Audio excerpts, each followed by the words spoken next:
Hello everyone, my name is El Parnaso and in today's video I'm gonna teach you the rise and fall of Mulcharmy Fuwalos. So don't forget to give a like, subscribe and share the channel with your people so we can grow. Also remember that I will still be updating the best Yummy Fiensmith Masterclass with the information that I used to win the national championship and almost go to Worlds, making top 8 at the Continental Championship. It already has over 5 hours of content that will eventually become 6 hours, 7 hours, and even 8 hours after the updates. All for just $20. So give it a shot. And now let's begin. Now, I don't know if all of you were back then, but when OCG announced this card and we were just months waiting for it, a lot of people were saying how Fuwalos was going to change the game forever, in the sense that their game is going to be ruined, the blah blah blah. If you draw the Fuwalos now from now on, you're automatically winning if it's resolving, and all that crybaby bullshit that a lot of people like to do whenever a new card that changes the meta like releases, right? Like we all heard that song over 20 years ago when Mechanical Chaser were released, where Dark Arm Dragon were released, blah blah blah. So how Mulcharmy Fuwalos actually adapted into the metagame back then in 2024 is a lot different than how Mulcharmy Fuwalos can adapt to the meta by the end of 2026, this year. But in order to understand how that changed so much, we need to first understand a card prior Mulcharmy Fuwalos, Mulcharmy Purulia, which is why I'm using as the perfect template to explain it, the Yummy Fiensmith deck, because of the Fiensmith part and the Yummy part, and how both of these engines can show you the approach that Konami was giving all of us with the Mulcharmys as a parameter of how to deal with the meta. So, if you all remember, Mulcharmy Purulia got released back in July of 2024 in Infinite Forbidden. Now, why is this important? Because the Mulcharmy Purulia was really good against a lot of relevant decks back then. The Snake Eyes, because the line of Ash implies normal summon Ash and special summon in the popular from hand, and the Tempais, because these dipshits special summon themselves from the hand to OTK your ass, and the Jubel deck, that a lot of the interactions whenever you special summon for the development of the combo implies a special summon from hand too. So you can see how Mulcharmy Purulia got the perfect tempo to appear in the meta just to sell the product of Infinite Forbidden, right? But there's another thing that you need to realize with Infinite Forbidden. This set not only printed Mulcharmy Purulia as a secret rare, but the other secret rares were all by a coincidence, right? Engraver and Fiensmith Track, because Infinite Forbidden gave us the Fiensmith engine. And as all of you are aware at this point, the Fiensmith engine exploits the graveyard and the extra deck. Why? For a lot of different reasons, blah blah blah.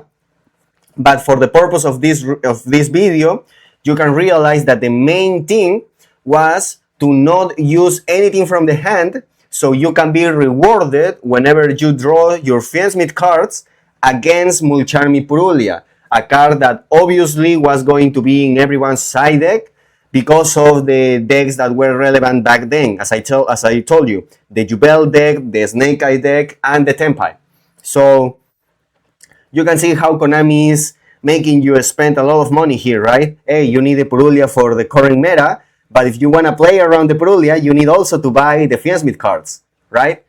But and if this weren't enough, the very next set, at least for the normal timeline of the Yu-Gi-Oh products, after Infinite Forbidden, just 4 months after, it was Rage of the Abyss. And why is this important? Because it's in Rage of the Abyss with these contents of everyone's top tier decks playing the Fiensmith engine that Mulcharmy Fuwalos came into the meta.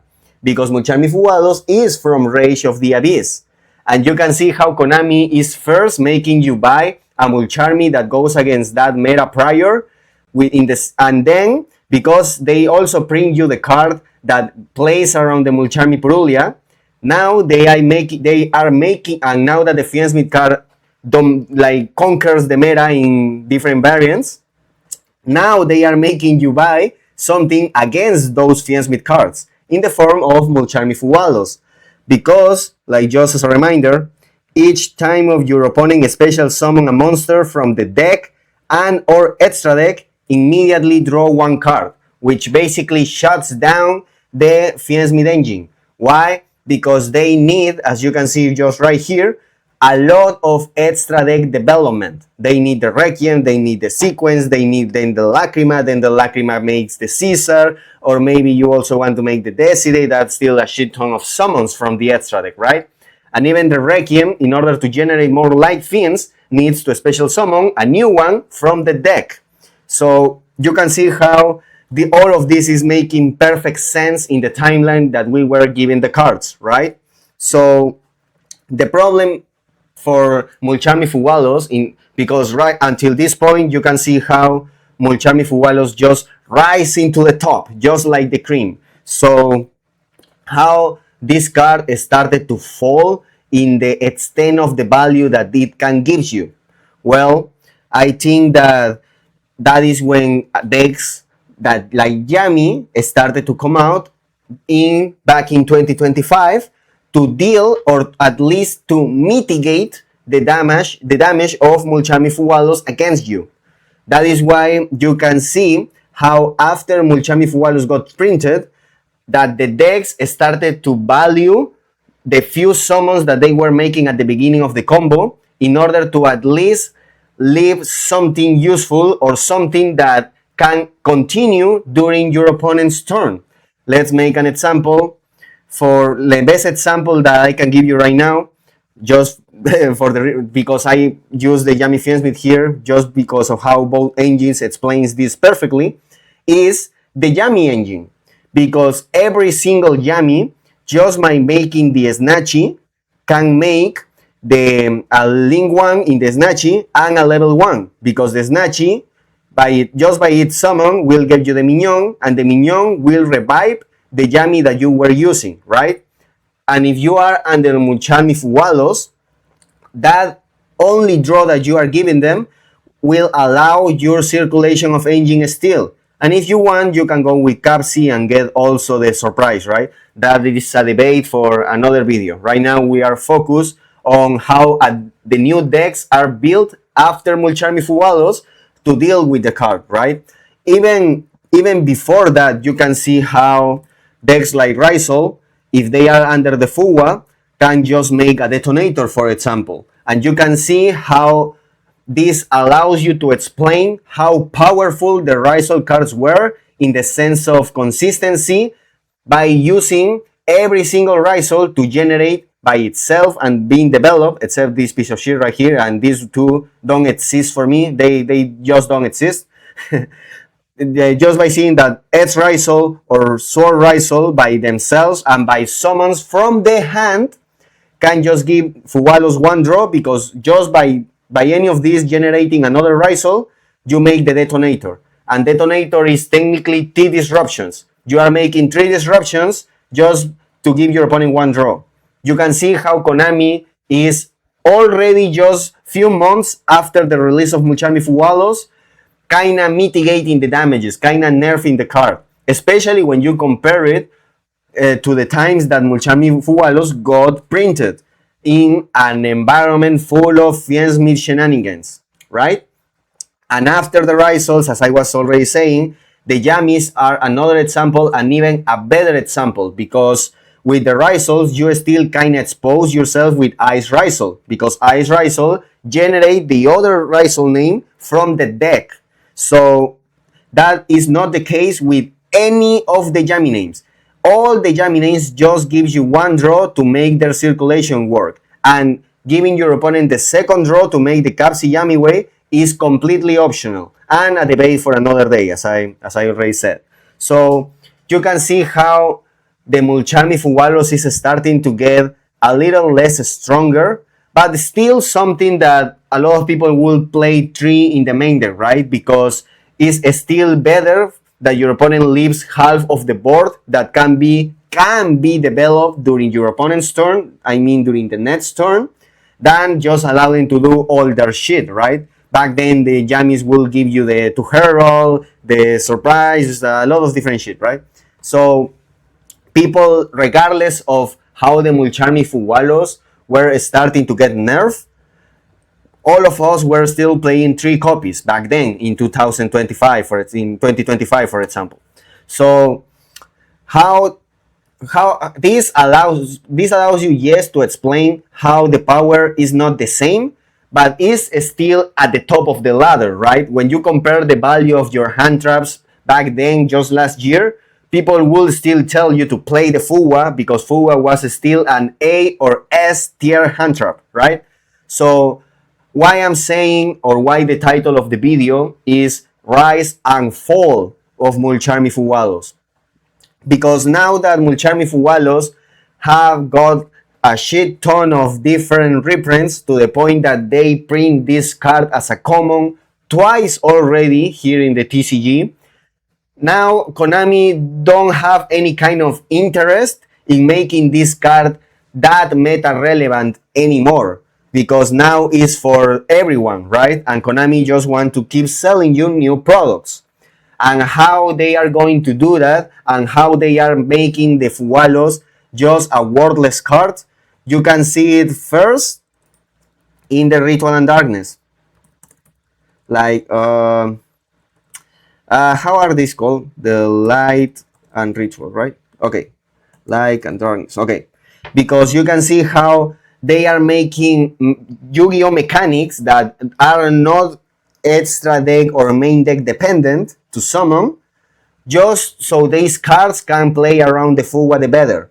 You can see how that allows you to explain why they are making so easy for you to make ritual summons with this engine.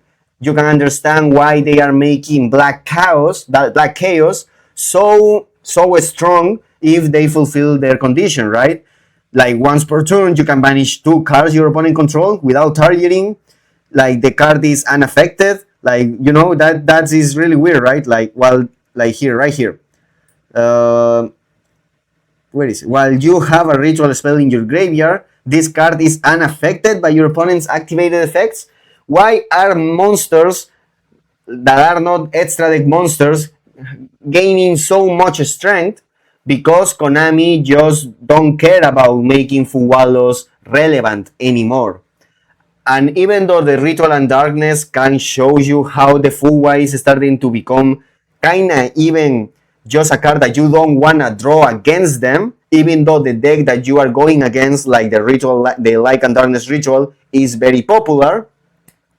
Like, you can see how this is making the card an actual hand trap that you don't wanna draw, which against that specific deck. And if this deck is popular, it means that there are a lot less scenarios when you actually want to have Mulcharmy Fuwalos as a main deck tech in a format when one of the most popular decks that you most likely will face is a deck that they can do all their shit or a lot of their shit, not caring about the Fuwa to the point that they are not even giving you one draw. Literally not even one draw. And you can see how that also explains the relevance that continuous traps are starting to get, like, for example, Mind Shuffle. So, this is an evidence of how the Fuwa is starting to fall in relevance, right? But I don't see how this will still justify the exposure of the Fuwa as a waste in your main deck, right? I think that the Ritual and Darkness and the Light and Darkness Ritual deck is an evidence of maybe the Fuwa will start to fall. But you can make the argument just for this manifestation, right? We will need to gather more evidence, or at least one more big evidence, and by that I mean a big deck that we can all know it will be a top tier contender and will be very popular, to prove that the Mulcharmy Fuwalos will actually fall, just like any Yu-Gi-Oh card has ever done for the last 25 years. Because Mulcharmy Fuwalos is just like any other card in Yu-Gi-Oh. How we can prove this? By the product that we will receive in November. Magnificent Maestros. Why? Because the Magnificent Maestros will give us the Toon cards. Well, that's the only picture. Which is very ironic because this is an extra deck monster, right? But you see my point here. In the sense that the Toon cards are going to make the conclusion that Mulcharmy Fuwalos is just disappearing as in the meta, just like a lot of cards did back then. Just like, for example, Phantasme. Oh shit! Just like, for example, Phantasme did. Just like, for example, Nibiru did. A lot of these cards that back then, when were printed, caused a meta change impact, just like the Fuwalos did. But just like the Fuwalos is going to happen, all of these cards are just normal cards right now. That is the cycle of life, baby. So here you can, and here you can just see it by the Toon deck here. I don't even need to put anything in the extra deck because a lot of the shit that we actually want to do is in the main deck. So I'm gonna just show you real quick so you can get the idea of why the Mulcharmy Fuwalos is just falling and will most likely keep falling for a while, a really long while. So let's just see. Let's just say that I have this one. I will just go for Toon World, right? I am adding the Toon World.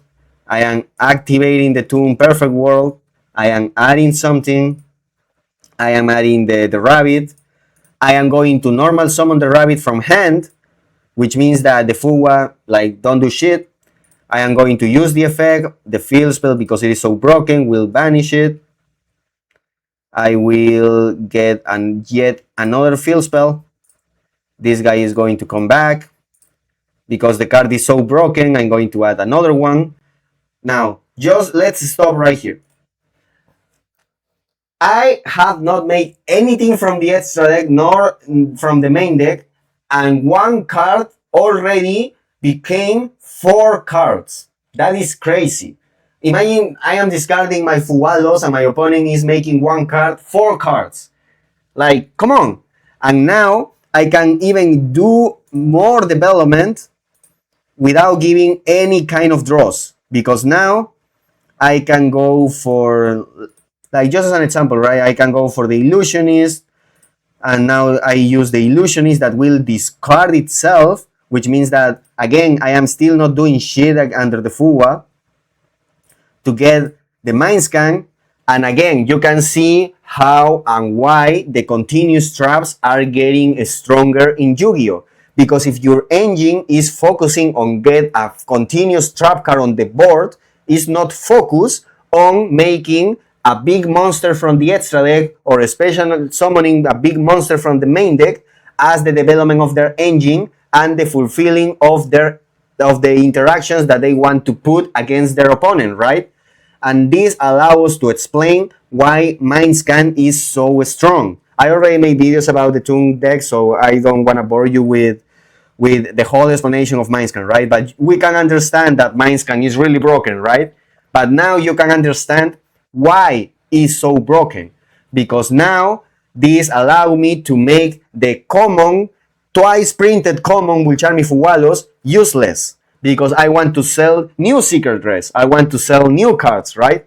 So, and we can even go further because now I can just activate this, like just as an example, because I don't want to give any draws. This allows us to explain also why Evil Bots is so powerful. Evil Bots, just by making a special summon from the hand, will give me 3 interruptions. Will give me 2 shuffles from the deck thanks to Evil Bots, and will give me a counter trap. And now you can understand a lot better why Evil Boats works like that. Because the whole purpose of the Toon deck is to make Mulcharmy Fuwalos useless. I have not given my opponent any draw, and I still have 4 good quality interactions. I have 2 shuffles from the deck, I have a counter negate, I have whole information of my opponent's hand and sets, and a chance to negate one of those cards. So you can see and understand how Mulcharmy Fuwalos is falling so much, to the point that if you go to Road of the King and you see how the Toon decks are building itself, and some other decks even, you will realize that, as crazy as it may sound for some of you, Mulcharmy Fuwalos is not even there. It's not, and when I'm saying it's not even there, I'm not meaning the main deck, like here, for example, when I'm prioritizing again the Purulia, right? No, not even that. I'm talking about Mulcharmy Fuwalos not being even in the side deck. I am not bullshitting you. You can go and go to the Road of the King. I am not gonna click on it because I don't want my laptop to go crazy. But you can go and check it out by yourself and confirm that I'm not bullshitting you. The decks are not even using Fuwalos most of the time in the side deck, because you need the space for actual more useful cards. I know it sounds crazy, but that's the cycle of life when it comes to Yu-Gi-Oh! No other card before Mulcharmy Fuwalos was an exception to this rule of nerfing, and no other cards after Fuwalos will be an exception about this logic of nerfing. This is the beauty of Yu-Gi-Oh! How any card has any value by itself in a vacuum. Each and every single card can be useful or useless depending on what context and role you are applying to that card. We can see how that allows us to make the conclusion that even though Mulcharmy Fuwalos got an actual huge rise back when it was a secret rare, to the point that when it was already printed as a common, almost 2 years later, is basically useless, to the point that a lot of people are not even going to play the card in the side deck. So this is a big lesson to learn, to value the cards not by themselves, but what they do in the context that they were given. That is why it's also important to understand context, what Infinite Forbidden did to the meta and why. And because of this, you can understand why Rage of the Abyss did what it did as the net set against the Fiesmith cards in Infinite Forbidden, right? And that will allow you to understand too why Magnificent Maestros is bringing the Toon cards just when we got a second common print of Mulcharmy Fuwalos. It's all being prepared, and so you can buy more product and you can have new intellectual challenges, because the intellectual challenge that Mulcharmy Fuwalos imply during 2024 and during 2025 fulfill its role. Maybe it will come back huge as it once was, with a new logic for pushing new cards or blah blah blah. But at least at this point, Fuwalos is not as big of an intellectual challenge as it was before, because Konami create a meta and create new products that allows you to see the Fuwalos from your opponent and not care basically at all. Especially when you compare it when everyone was playing Fiesmith and your opponent was changing Fuwalos to your Fiesmith Requiem. And also you can see how you can get rewarded by making this academic research of the cards, and when you try to make an understanding of why a card does what it does. Yu-Gi-Oh! Is such a big intellectual game that will always reward you if you try to understand it the deeper. And the deeper, the better. So, if you enjoy it, leave a like, subscribe, share the channel, and I'll see you in another video.